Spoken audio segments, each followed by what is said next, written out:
Welcome to the Heavy Spoilers Show. I'm your host Paul, and in this video we're breaking down the brand new Marvel's trailer.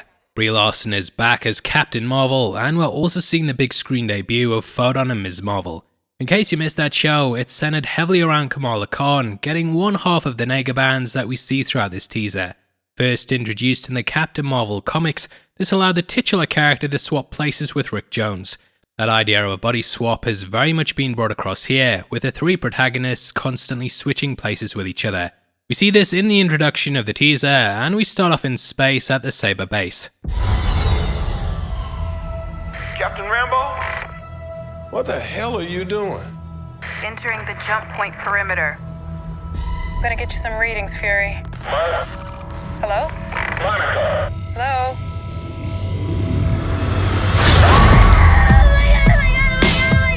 Captain Rambo?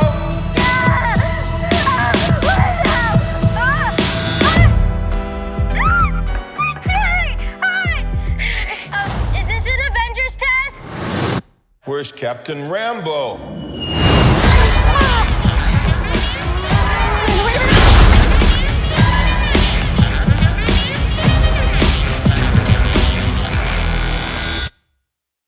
What the? Now we know that Marvel love their acronyms, and Saber is its own one. S.H.I.E.L.D. were of course revealed to be Hydra, and S.W.O.R.D. had their own issues with Hayward going haywire.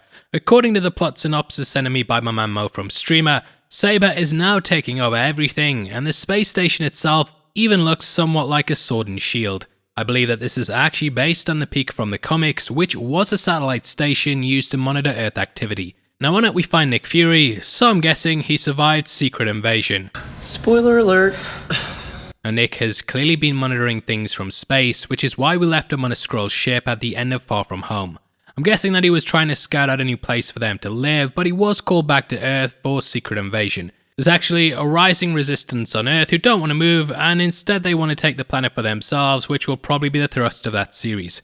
Skrulls have been good in the MCU, but just like how we have good and bad humans, we also have bad Skrulls, which I'm guessing is what that show will be about.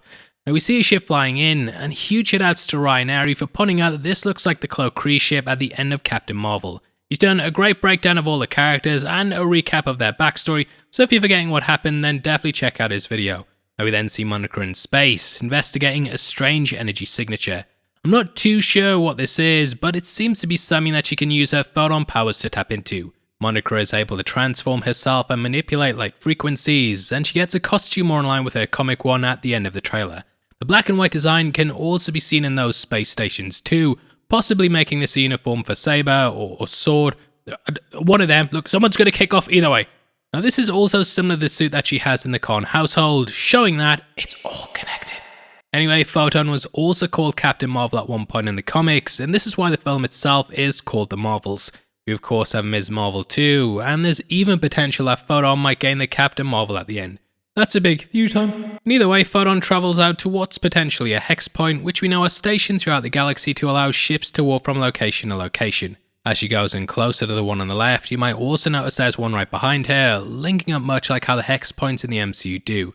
Either way, it's busted up, and the second that Photon starts to use her powers, we get the body swap with Ms Marvel. That's basically setting up the premise of the entire teaser, with them constantly swapping positions every time they use their powers. Now again, this is likely tied in directly with the nega bands, which were awarded to Captain Marvel by the Supreme Intelligence. On Earth, Rick found a matching set, and upon hitting them together, the pair were able to swap places. Now Kamala just has the one bangle, but we know that it has similar powers. Later on in the teaser, we also see a character busting out her own bangle, and this is none other than Dar-Ben.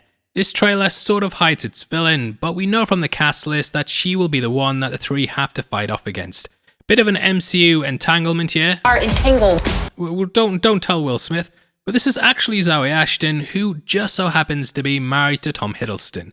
He's of course playing Loki, so an entanglement joke doesn't go amiss, and at one point she fires it at Ms Marvel, who transforms in a photon before striking back. However, if you look closely at her wrist, you can see that this is one of the bangles, and that the blast comes out of it similar to how it looked in Ms Marvel. These two bangles are clearly linked with each other, and she may potentially be attempting to get it off Kamala so that she can stop Captain Marvel. Now in the comics, Dar-Ben was a Kree soldier that sought to take over the planet after ousting its leader. I think that's very much the case here, and Dar-Ben may have killed the Supreme Intelligence in order to gain rule over Hala. At one point we see her carrying Ronan's hammer, so she's likely been involved with the higher-ups. Now, this was actually destroyed during the Guardians movie, so it may be pieced together like Mjolnir or be a spare version of it. We're still unsure exactly what happened to Hala after the events of Captain Marvel, but it's possible that she went on to destroy the government and also the infrastructure. Had the Supreme Intelligence still been a thing, then we likely wouldn't have got Dar-Ben. Now, there are rumours around the film that Carol will actually be known as the Annihilator and that she destroyed Hala and the Supreme Intelligence along with most of the government. Thus, Dar-Ben is very much a good guy in the eyes of her people that's trying to bring down the destroyer of their planet and right the wrongs of the past. It's an interesting way to take things, and maybe Dar-Ben can finally unite all the Brie Larson haters to come together for this movie. We'll see, but back to the start, and after the switch out, we're reintroduced to Ms Marvel, who believes she's part of an Avengers test. In a nice little detail, you might notice that on Nick Fury's desk that you can catch the pager he used at the end of Infinity War. Also beside that, there's what looks like it might be an eye in a case, and maybe he's got a fake one that he puts on when he's out with the ladies. Either way, we see what happened with Monica, and she herself comes crashing down from what looks like a damaged hex point. It's important to bear in mind that the three are swapping places with the next along, so when this is going on, I'm guessing Carol's going to Kamala's room whilst Kamala goes in place of Monica. It's possible that we are actually seeing where Kamala went to during the post-credit scene of Ms Marvel, as we were kinda left dumbfounded over exactly where she went. Now at this point she's attacked by Kree warriors who look similar to how they were depicted in the Ms Minutes PSA during the start of Loki. It's possible that this might even be the same planet as that, and that could also explain why the hex points are so damaged. It's also important to bear in mind that the Kree signed a treaty with Xandar and Guardians of the Galaxy, and this ended a 100 years war. The wasteland itself may also actually be Hala, and since it's been over 30 years since the events of Captain Marvel, the place might be messed up.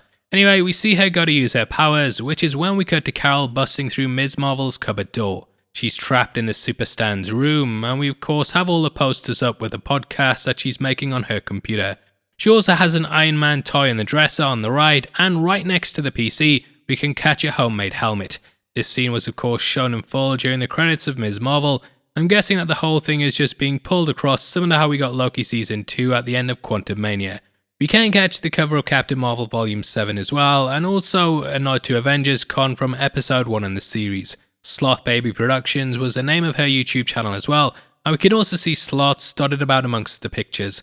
Carol even sees sketches of Kamala and Carol hugging, with a sign that says Kamala and Carol save the world, make it happen below. I got a room full of your posters and your pictures, man. Should call her Kamala Stan. Ha ha! Anyway, if you're liking the video, mate, gonna need a favour. First off, can I lend 50p? And second, can you also like the video and make sure you subscribe for breakdowns like this every day. You son of a bitch. Now, don't you tell me to smile. You stick around and make it what you want. Hi. We're looking for Kamala Khan. Okay, so our powers Are entangled. I can manipulate light energy. And you, I could totally show you. no! Not again! Hi. Where's our daughter? Wherever you were.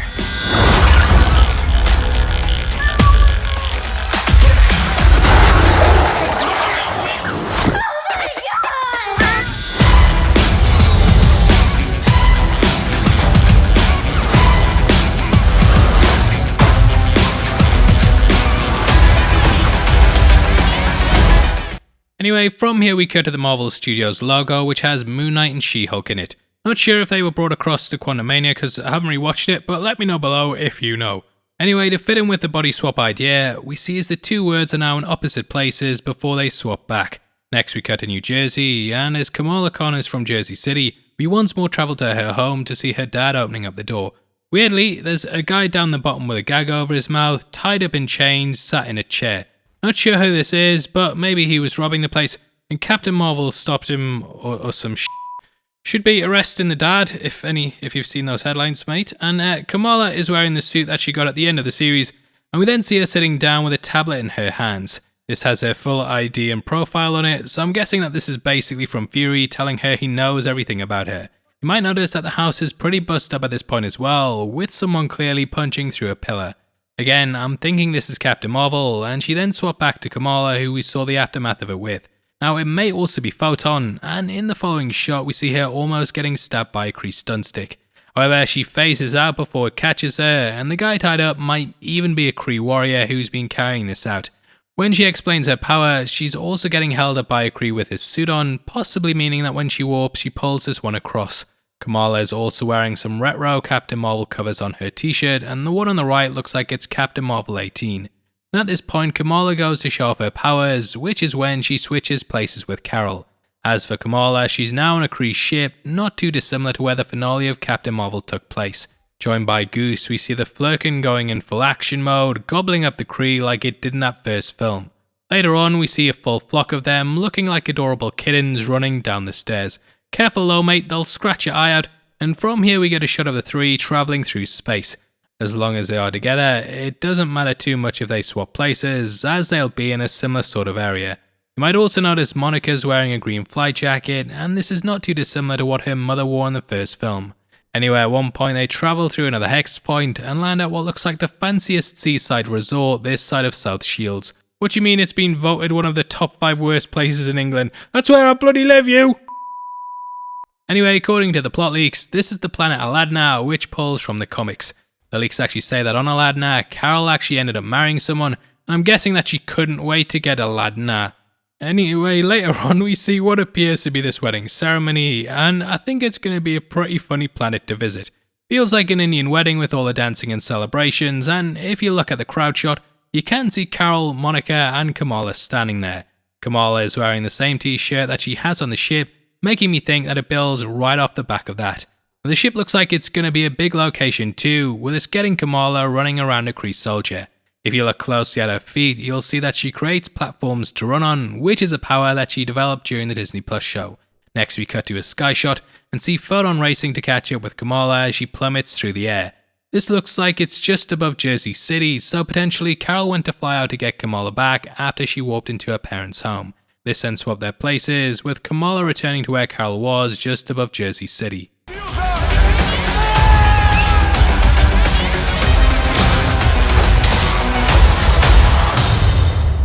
We're a team. Oh, no, we're not a team. We're not a team.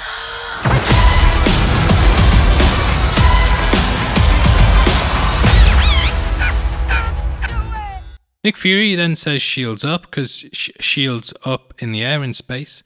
And from here we cut to Park Seo-joon, and though we don't know who this character is, it's theorized he's playing Nova. Park's face comes up when you Google that character, so I'm guessing that they might be one and the same, though that could be a misdirect. Either way, Nova is a Kree super soldier who may have been brought in to take on Carol due to her having enhanced abilities. We then see a flock of Flurkins roaming down the stairs, and these kittens are no doubt going to cause havoc. Now from here we get the shot of the three together, and you might also notice that Carol's got a new costume too. This is more in line with one of her earlier comic looks, with there being a larger star in the middle of it. We also see the fight with Darben, leading to Carol attacking her with a Kree weapon. Whilst the other two are swapping places with each other beforehand, this is done in order to avoid attacks. Yeah though, Carol doesn't want to swap places, which is why she's grabbed this staff instead of just blasting her. Really nice detail that I think is gonna add a lot to this Freaky Friday fight scene. Anyway, we end with the three on the ship, just a bit of banter, light-hearted joke to end the video with. To the right we can see a bed, and this says green Kree architecture on it, so perhaps they stole the ship that Kamala warps to earlier on. We can also see a suitcase over the back of her shoulder. This does look similar to what the Tesseract was kept in. Anyway, that ends the teaser, and though it's kinda getting slated online, I'm in the camp that thinks it looks good. Oh, brother, this guy stinks! I love the use of intergalactic, and this has a nice fun Guardians feel to it. Obviously, that's one of the MCU's most successful movies, so it makes sense that they try and recapture that. Anyway, that closes out the trailer, and if you enjoyed it, if you didn't, then let me know below. We are in competition right now and giving away the Superman 4K box set to 3 subscribers on the 15th of April. All you have to do to be on the chance of winning is like the video, make sure you subscribe with notifications on, and drop a comment below with your thoughts on the teaser. We pick the comments at random at the end of the month, and the winners of the last one are on screen right now. So if that's you, then message me on Twitter at HeavySpoilers. If you want to see our original reaction to the trailer, our first thoughts, then definitely go head over to that video right after this. Linked on screen now, and if you want something else to watch that's not that, then we've got one of the Mandalorian linked on screen too. Hopefully I'll see you over there, and with that out of the way, I've been Paul, you've been the best, and I'll see you next time. Take care. Peace.